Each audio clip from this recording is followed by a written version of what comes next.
Things are heating up on the Donetsk front. Russian forces are keeping up the pressure near Stary Terny and defending the Kurakovo reservoir area. The bigger plan? They're pushing south to seize the road connecting Dokny and Kurakovo, which could cut a key Ukrainian supply route. Near the Uspianovsky pocket, the front line is tightening fast. Ukrainian forces are just a few hundred meters away from being surrounded. In Kurakovo itself, the battle has moved to the outskirts, with reports suggesting that Ukrainian troops have already retreated to the industrial zone in the west. The city's defenders are holding only a handful of blocks and a school, and there are rumors that the garrison is asking for an evacuation. Meanwhile, in Stary Terny, Russian troops advanced about 600 meters, aiming to push toward Dokny. Controlling this area would disrupt one of Ukraine's main western supply routes. Further west in Suhyali, Russian forces secured the southern part of the settlement across a 650-meter front. This steady progress highlights a broader push westward, signaling that Russia is maintaining momentum despite the challenges elsewhere. In early October, Russian forces in the Kursk region launched a major offensive, trying to reclaim around 400 square kilometers of territory that Ukrainian troops had taken months earlier. But here's the surprising part. Ukraine isn't just holding the line. Yesterday, they reportedly launched a counterattack. According to Forbes analyst David Axe, Ukrainian tanks and troops from at least 3 brigades advanced into the southern outskirts of Dorino, a contested area near Ukraine's southwestern controlled territory. The 21st Brigade even deployed a Leopard 2A6 tank, while T-64 and T-72 tanks from the 17th Brigade joined the fight.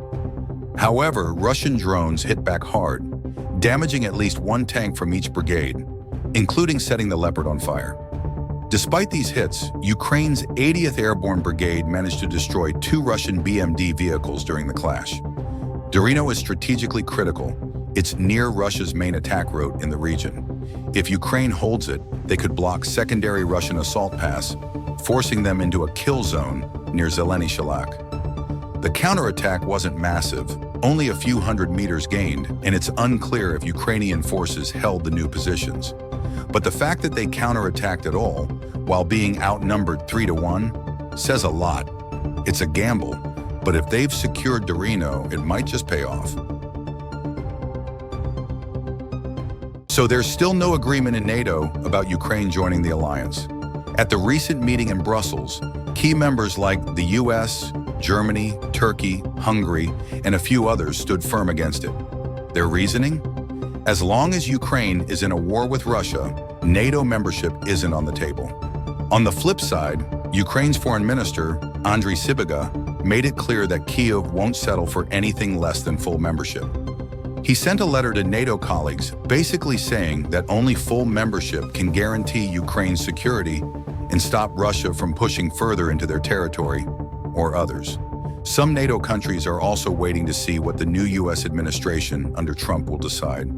Until then, Ukraine's membership remains in limbo. Russian forces from the North Group struck a Ukrainian military truck carrying artillery equipment and ammunition in the Kursk region.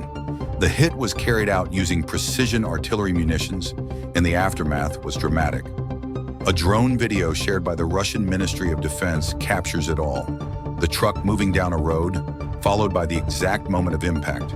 The explosion and resulting fire are undeniable proof of a direct hit. According to the report, the truck was spotted during reconnaissance and was destroyed in the strike. Poland just signed a massive $4 billion loan deal under the U.S. Foreign Military Financing Program. This funding will go into modernizing their armed forces, according to Poland's defense minister, Władysław Kosiniak-Kamysz. He shared on X, formerly Twitter, that this agreement shows the strong trust and solid alliance between Poland and the U.S. And it's not just this deal. So far, the U.S. has provided over $11 billion to help Poland strengthen its military. This includes major systems like Patriot air defenses and Apache helicopters. Since the war in Ukraine began in 2022, Poland has become NATO's biggest spender on defense as a percentage of GDP, making it clear they're serious about bolstering their security.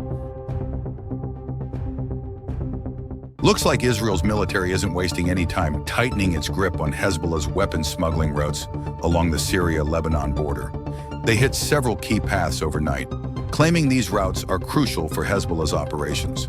The airstrikes weren't random. Israel says it targeted spots tied to Hezbollah's terror infrastructure. What's interesting is the timing. This comes just a week after the ceasefire agreement between Israel and Hezbollah went into effect. Some might wonder if this is a message from Israel, signaling that they're not letting their guard down, even with a truce in place. Could this escalate further, or is it just Israel laying down the rules? Time will tell.